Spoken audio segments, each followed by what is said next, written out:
व्याप्ती आणि परिव्याप्तीची काय गरज आहे. पण आत्मज्ञान होण्याकरता फक्त वृत्ती व्याप्तीची काय परिव्याप्तीची काय नाही गरज. का तर आतमध्ये आत्मज्ञान स्वरूप प्रकाश स्वरूप फक्त त्यावर काय करायचं आवरण काढायचं.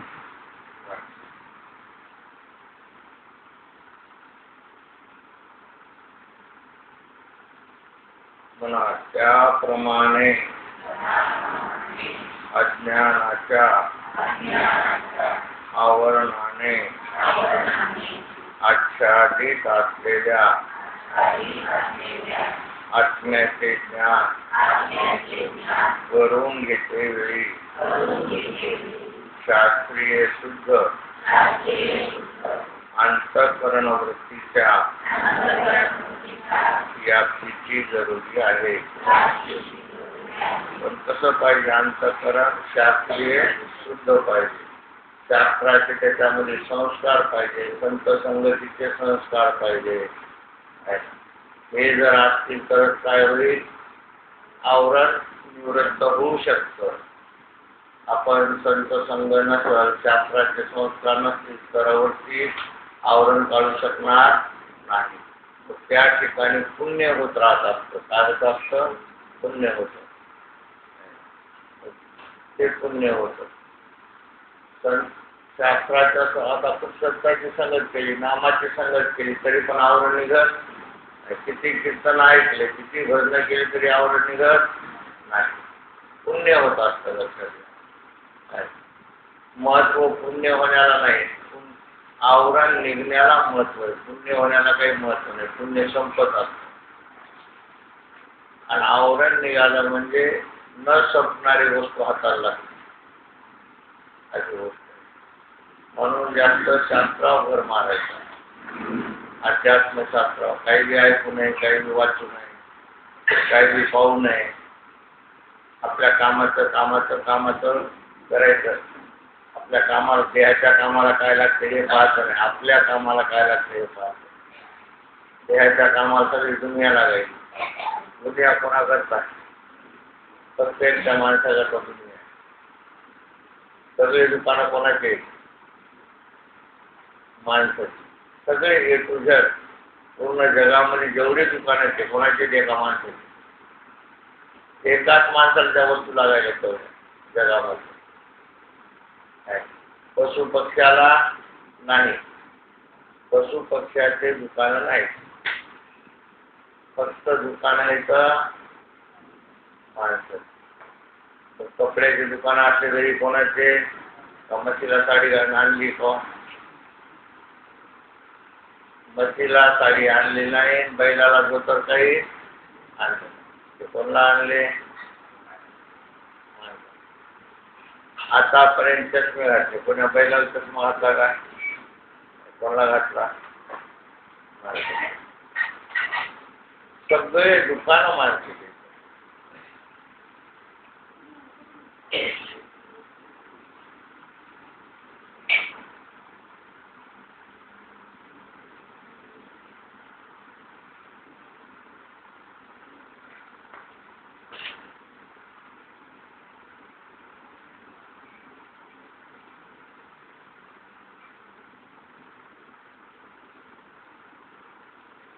म्हणून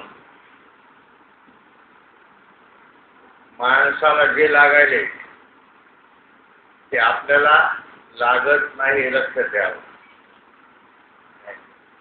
जे माणसाला लागायले, आत्म्याला काय लागत नाही? आत्म्याला काही पण लागत नाही, काहीच लागत नाही. हे एक विशेष गोष्ट आहे. फक्त न लागणारी वस्तू म्हणजे आत्मा आणि सगळ्या वस्तू लागणाऱ्या म्हणजे देह.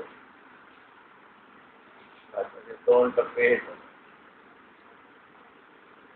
म्हणून पण ही गोष्ट तेव्हा सक्सेस होणार आहे की रोज श्रवण घडलं तर ती गोष्ट काय होते? सक्सेस होते. कुठपर्यंत आवरण निघाल्याच्या नंतर मग चिंता मिटते सगळी. पण आवरण इतक्या लवकर निघल ते काही शक्य नसतं. फक्त लक्षात घ्या.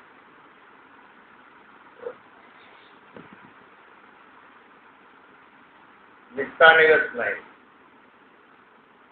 तर अनंत जन्माचे संस्कार देहबुद्धीचे येतात. पहाडावरला दगड खाली यायला किती वेळ लागतो? वरी न्यायला अशी गोष्ट आहे. पहाडावरला दगड खाली यायला का नुसतं ढकललं तर खाली बोलत होते, पण वर न्यायचा म्हणल्यावर काय अवघड उचलून न्यायचा. तशी वरती वर गेली पाहिजे, आपली आत्माकार वरती झाली पाहिजे. झाली पाहिजे, ब्रह्माकार वरती झाली पाहिजे. खाली तर ते तवाच होती, त्याला काय नवलाची होते. देहबुद्धी त्यावर त्याला किती होतात, त्याला काही त्याला जायचं नाही. ती ब्रह्माकार वरती होणं महत्वाची आहे आणि ती स्थिर होणं महत्वाची आहे. आणि त्याच्याकरता सतत कसोटीनं अभ्यास करणं महत्वाचं आहे. ऑटोमॅटिक तर होणं शक्यच नाही. प्रयत्न आहे तिथं. आता ब्रह्माकार यावर त्या मोडणं, ब्रह्माकारवर त्या सतत करीत राहणं. पुन्हा आणखीन आपल्याला सुखदुःखाचा अनुभव जर घ्यायचा असेल आपल्याला, आपल्या हातात आहे. एकदा मी बाई म्हणायचं आणि एकदा मी देव म्हणायचं. एकदा बाई म्हणायचं. बाई म्हणल्यावर किती गोमाच्या अंगावर बसतात आणि देव म्हणल्यावर किती गोमाच्या बसतात.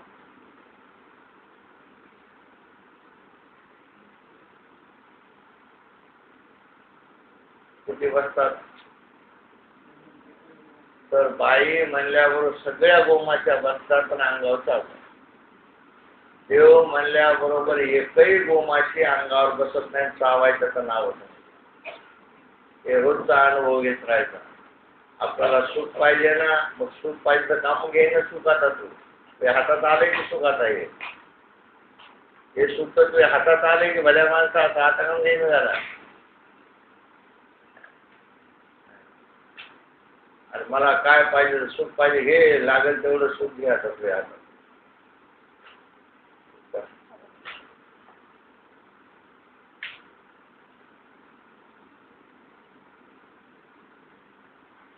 लागल तेवढं सुखरूप हो. काय हो, ते तुझ्या हातात आहे. आता सुखरूप व्हायचं का दुसऱ्याच्या हातात आहे? तुझ्या हातात आहे. दे रूढी परंपरेला जुगारून. काय त्याच्यामध्ये पडत्या रूढीमध्ये, परंपरेमध्ये, त्या विधीमध्ये योग याग विधी घेणे नव्हे. काय की मी कोणा ओळखीत नाही, मोजीत नाही, तर पळ तिकडं. आपलं आपलं काय व्हायचं? अवघाची सुखरूप होशी, जन्मोजन्मीचे दुःख विसर. बाकी परमार्थ रूढी परंपरेला धरून येतं आणि हे परमार्थ रूढी परंपरेला सुधारू नये. जुगारून द्यावं लागतंय. लौकिकाला जुगारून द्यावं लागतंय. समाजाला जुगारून द्यावं लागतंय. तू याला धरून मी ब्रह्म म्हणशील तर तू या जन्मात तर काही ब्रह्म होऊ शकत नाही. या जन्मात होऊ शकत नाही. का तर येतो यापुढे मर्ग सार्थ समोरच आहे ना रे. हटण झाले आणि तू देहाच्या मुलाच्यामध्ये आला. अशी गोष्ट आहे. पाहता हे है मैदान घोडा, हे है कुरुक्षेत्र. काय आता ही वेळ गेली, किती गेली समजा, गेली. पुन्हा कधीच हाताला येत नाही. एवढी सावधानता. तर असो, मग गरज आपल्याला कशाची? श्रवणाची जास्त गरज आहे.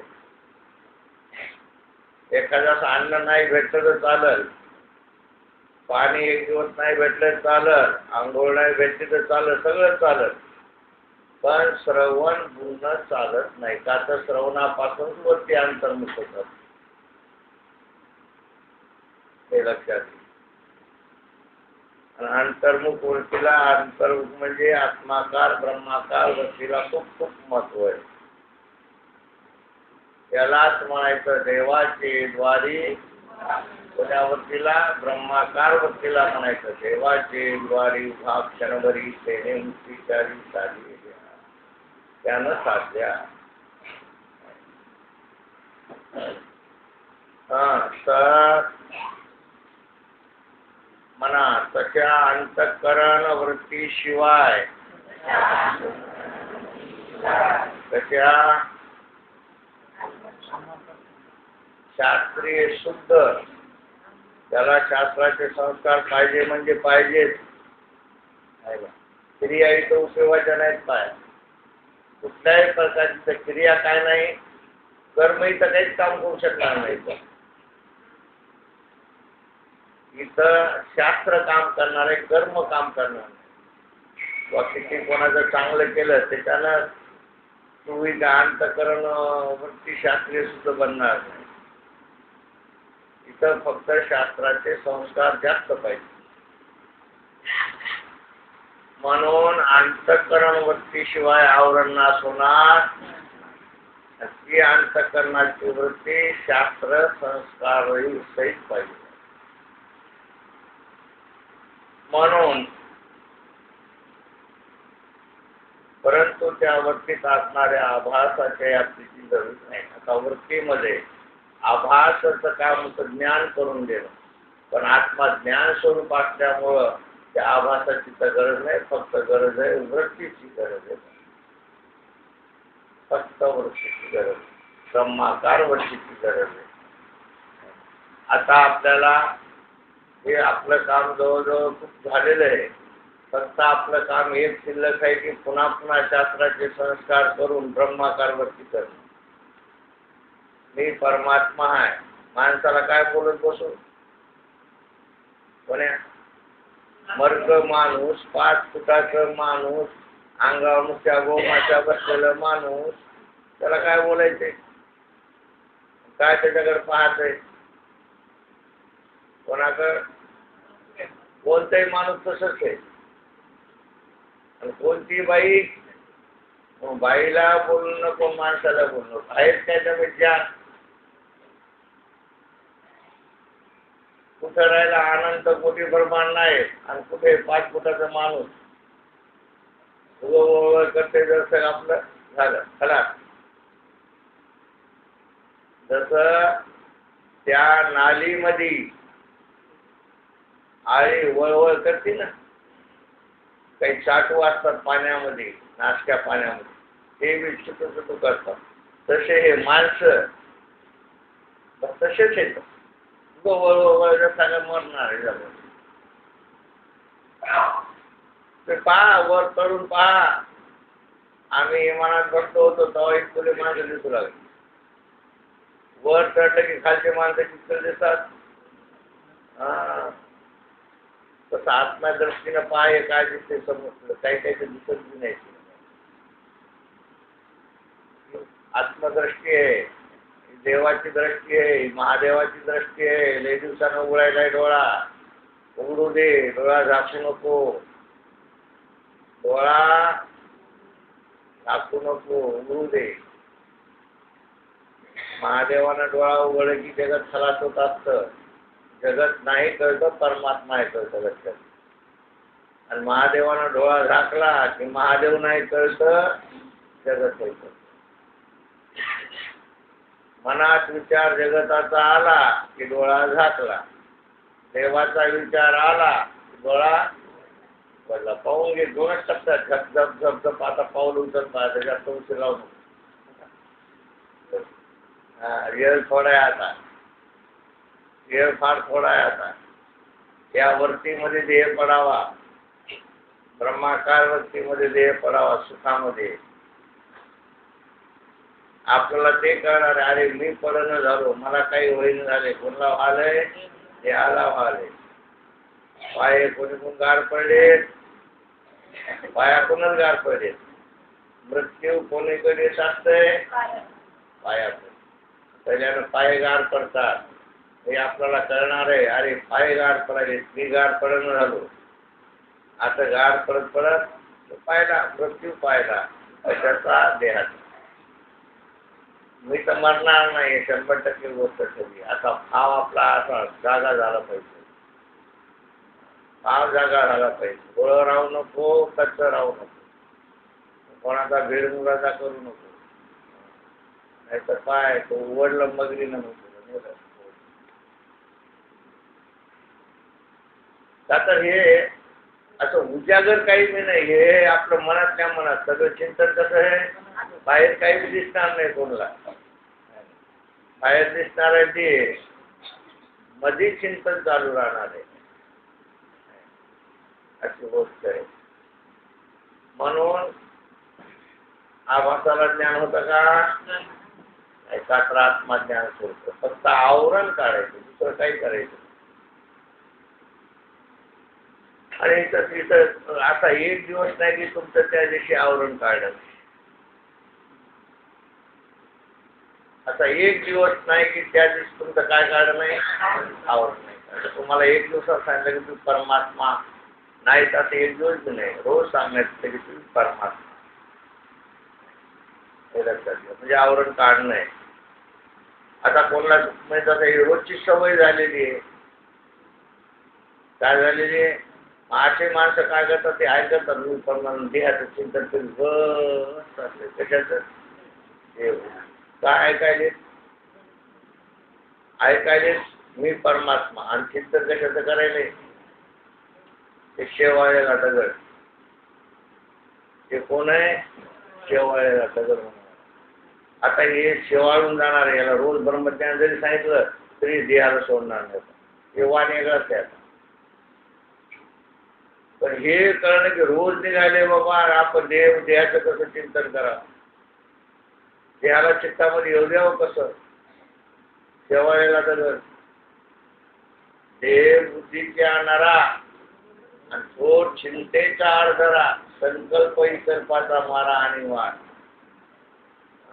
एवढी देहबुद्धी खतरनाक आहे. तू तिला भाव देऊन तू तिला बसून तिचं चिंतन करायला काय कमाल आहे तुझी. धन्य माता पिता याचे नाही बर काय, आत्मचिंतन करणाराचे. द्यायला येऊ द्यायचं नाही मध्ये. याचा सवय होईपर्यंत, सवय झाल्यावर मजा आहे. कोण्या गोष्टी सवय होईपर्यंत, पण ही सवय चांगली. आम्ही या कीर्तने शुद्ध झालो, आम्ही या कीर्तने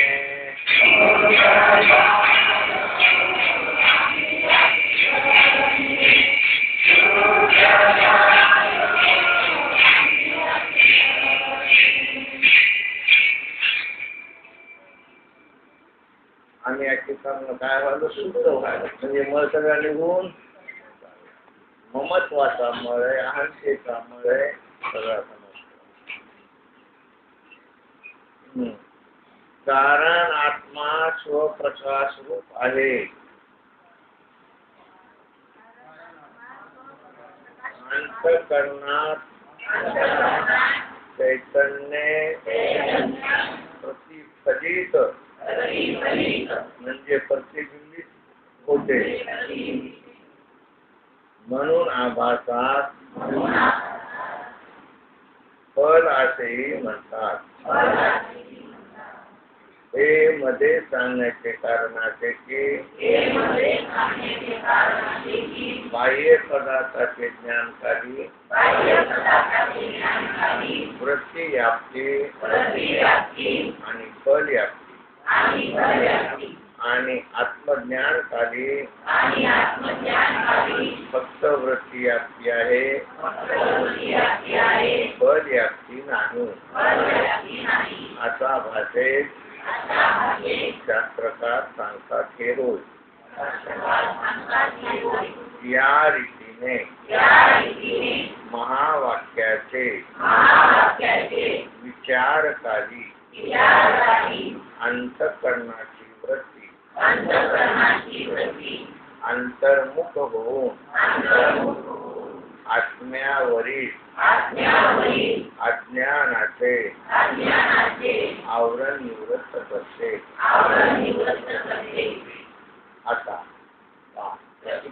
जप आहे काय? तप आहे काय? अनुष्ठान आहे काय? काही कुठाने नाही, काही कुठाने नाही. आता पहा, ज्ञानेश्वरी मधल्या ओळीची आणि विचार सागर मधल्या वाक्याची कशी जोड लागते तुम्हाला, तसे एक निघते. महावाक्याचे नावे गुरु कृपेचे ठावे, माता हात ठेविला होय सोपवून उठिला. महावाक्यामध्ये कोणती कृपा आहे? गुरु कृपा. कशामध्ये? हे लक्षात घ्या, महावाक्यामध्ये गुरु कृपा आहे.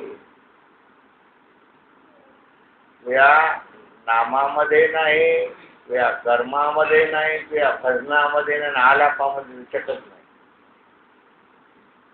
किती मोठ्या नाला, चार लोक हा वा वा म्हणतील करतात, तुम्हाला तुझं मन थोडं शून्याकार होईल. याच्यापेक्षा काही फायदा नाही. लक्षात घ्या.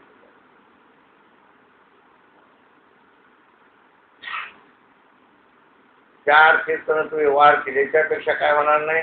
हा बाबा स्वरामध्ये गातो, त्याला बोलवा द्यायला, हे अप्सुऱ्याला हाकलून द्या, एवढंच काय होईल, एवढाच काय तो फायदा. त्याच्यापेक्षा पुढे जाऊ शकत नाही. त्याच्यामध्ये मेले कशामध्ये? भजनामध्ये. माती काही कळत नाही, आरडू आरडू मेले. काय होते आरडाला? म्हणजे बेकार गोष्ट आहे. वाद गेले लोक. कोणला काही काही माणसाला भूतानं बोलते तर याला भजनानं बोलून टाकले. नाही, इमानदारी सांग, तुम्हाला हे तुम्हाला थोडे कडवट शब्द वाटू द्या, काही परवा नाही त्याची मला, पण लागला धक्का तर तुमचं कल्याणच होईल. कल्याणच होणार आहे, हे लक्षात घ्या. त्याच्यामध्ये काय माती मिळाली? अरे तू कुठं सच्चिदानंद पदावर चालला भल्या माणसा, कुठं बसला गेली गौरव. हो ना. ते अलीकडे नाचायचं खेळायचंही देतात. खेळ तुका म्हणे मुक्ती वर्णिली नवरी, आणि आता दिवस चारी खेळायचे सर. ते काही बी नाही, ते लक्षात घे.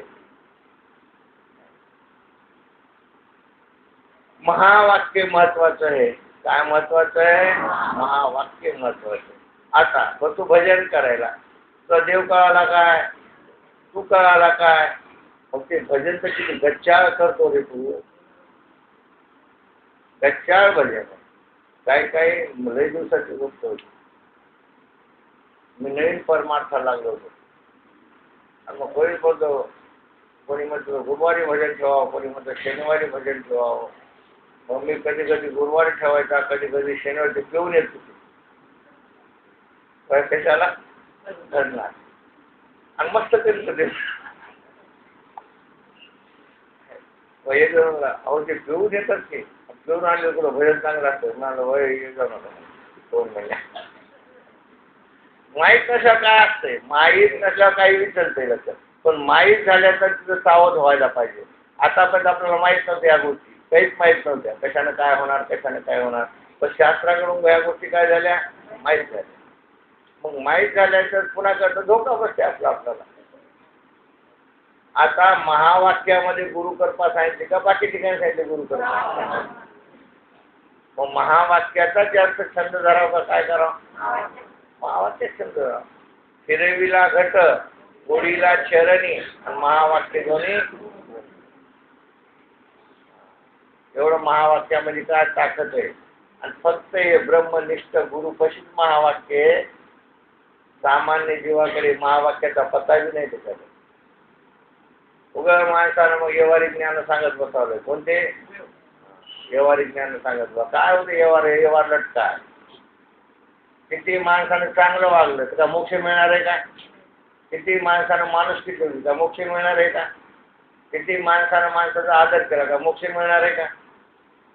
मग आम्हाला चौथा पुरुषार्थ मिळवायचा आहे का माणुसकी ठेवायची? हे आपलं आपलं पाहायचं. कोणी म्हणलं यांनी माणुसकी उडीली, हा उडीली जाय. आम्ही 5 फुटावाल्याच्या नादाला लागतच नाही. का तर तू मरका आहे, तुझ्यामागे काळ लागलेला आहे, तुझ्यामागे यम लागलेला आहे. एखाद्या माणसाच्या